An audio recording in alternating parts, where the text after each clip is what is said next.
Assalamualaikum warahmatullahi wabarakatuh. Halo adik-adik, bagaimana keadaannya? Semoga selalu sehat walafiat ya. Well guys, previously I want to introduce myself.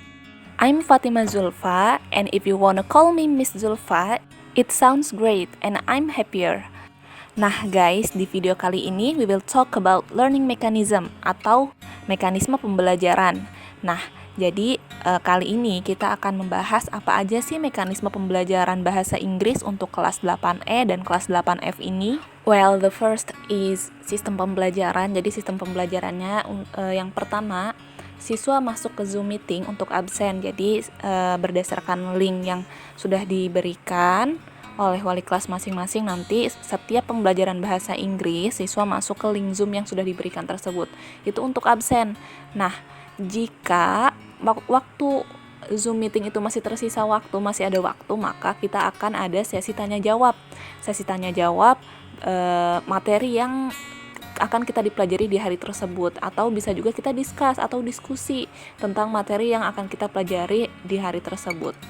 Nah, dalam diskusi tersebut atau dalam video conference tersebut, siswa diharapkan untuk aktif, baik dalam tanya jawabnya atau baik dalam diskusi. Nah, setelah sesi Zoom selesai, maka siswa memahami video atau menyimak video yang diberikan. Dan terakhir, siswa mengerjakan tugas yang diberikan guru sebagai evaluasi materi yang diberikan pada hari tersebut.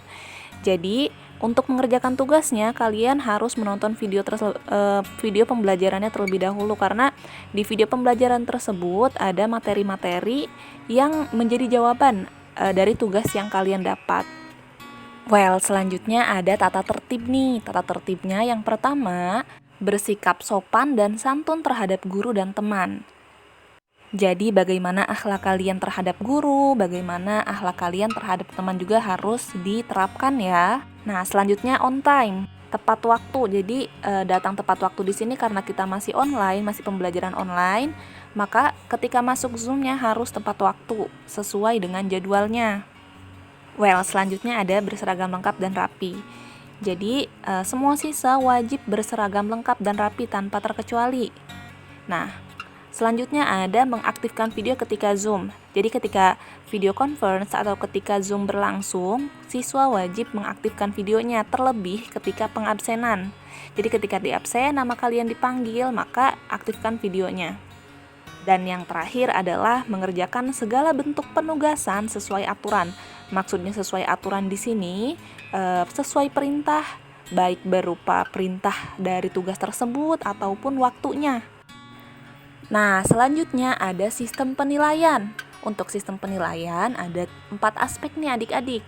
Aspek pertama adalah keaktifan selama KBM. Jadi, bagaimana aktifnya kalian selama proses KBM berlangsung? Apakah kalian sering bertanya atau sering menjawab pertanyaan-pertanyaan dari kakak? Seperti itu. Kemudian yang kedua adalah tugas harian. Karena setiap pertemuan selalu ada tugas yang diberikan, maka tugas-tugas tersebut menjadi penilaian juga. Kemudian yang selanjutnya adalah penilaian harian. Jadi PH, penilaian harian itu termasuk dalam penilaian. Dan yang terakhir ada PTS, PAS, serta PAT. Jadi keempat penilaian ini ada keaktifan selama KBM, tugas harian, penilaian harian, dan PTS, PAS, dan PAT ini adalah aspek-aspek yang diambil untuk menjadi nilai rapot kalian. Well, selanjutnya ada poin pelanggaran. Untuk pelanggaran pertama yaitu jika tidak masuk Zoom tanpa konfirmasi. Nah, ini yang untuk yang tidak konfirmasi sama sekali nih selama jam KBM.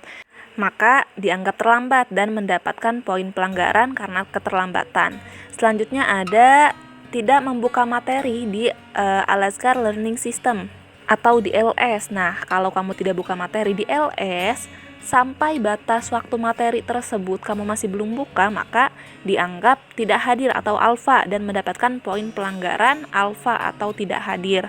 Dan yang terakhir ada tidak mengerjakan tugas tanpa konfirmasi. Nah, tidak mengerjakan tugas tanpa konfirmasi akan mendapatkan poin pelanggaran 2. Nah, batas konfirmasi untuk tidak mengerjakan tugas ini adalah sampai pukul 3 ya. Jadi kalau misalnya sudah pukul 3 kalian masih belum konfirmasi nih, maka akan mendapatkan poin pelanggaran tersebut. Nah, yang terakhir ada poin penghargaan nih adik-adik. Untuk poin penghargaan ini tidak terbatas ya, namun yang kakak tulis hanya 2. Yang pertama ada menjawab kuis yang diberikan, maka akan mendapatkan poin 2 atau poin penghargaan 2. Jadi misalnya nanti ketika Zoom atau nanti ketika di WA group kakak mengadakan kuis, maka kalau kalian menjawab, kalian akan mendapatkan poin penghargaan 2. Nah, setelah itu untuk 3 orang pertama yang mengumpulkan tugas, maka akan mendapatkan poin penghargaan 1. Nah, untuk poin penghargaan yang lainnya, maka akan on the spot, atau maksudnya ketika kakak ingin memberikan poin penghargaan, maka akan kakak berikan. Mungkin tidak dituliskan di sini. Well, adik-adik, itulah mekanisme pembelajaran untuk pelajaran bahasa Inggris khususnya untuk kelas 8E dan 8F ini. Nah, semoga kita bisa melaksanakannya dengan baik ya. Oke, I think enough for this video. Thank you for watching. Have a great day everyone and see you on the next video. Wassalamualaikum warahmatullahi wabarakatuh.